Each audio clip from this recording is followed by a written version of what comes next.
LDFിലെ അവഗണനയിൽ പൊട്ടിത്തെറിച്ച RJD. LDF മുന്നണി മര്യാദ പാലിച്ചില്ലെന്നും പാർട്ടിയിലേക്ക് തങ്ങൾ വലിഞ്ഞുകയറി വന്നതല്ലെന്നും RJD സംസ്ഥാന അധ്യക്ഷൻ MV ശ്രേയാംസ് കുമാർ പറഞ്ഞു.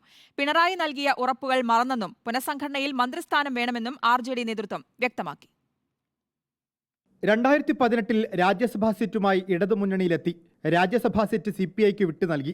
2019 ലോക്സഭാ സീറ്റ് ചോദിച്ചു. 2024 പരിഗണിക്കുമെന്ന് ഉറപ്പ് നൽകി. ഇത്തവണ വീണ്ടും ചോദിച്ചു, തന്നില്ല. നാലാമത്തെ കക്ഷിയാണ് RJD. ത്രിതല പഞ്ചായത്ത് അംഗങ്ങളുടെ എണ്ണം വെച്ച് നോക്കിക്കഴിഞ്ഞാൽ നാലാമത്തെ കക്ഷിയാണ് ഞങ്ങൾ.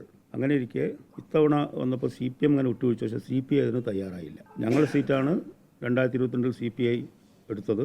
2024 ആ സീറ്റ് ഞങ്ങൾക്ക് തരേണ്ട മാന്യത അവർ കാണിക്കണമായിരുന്നു.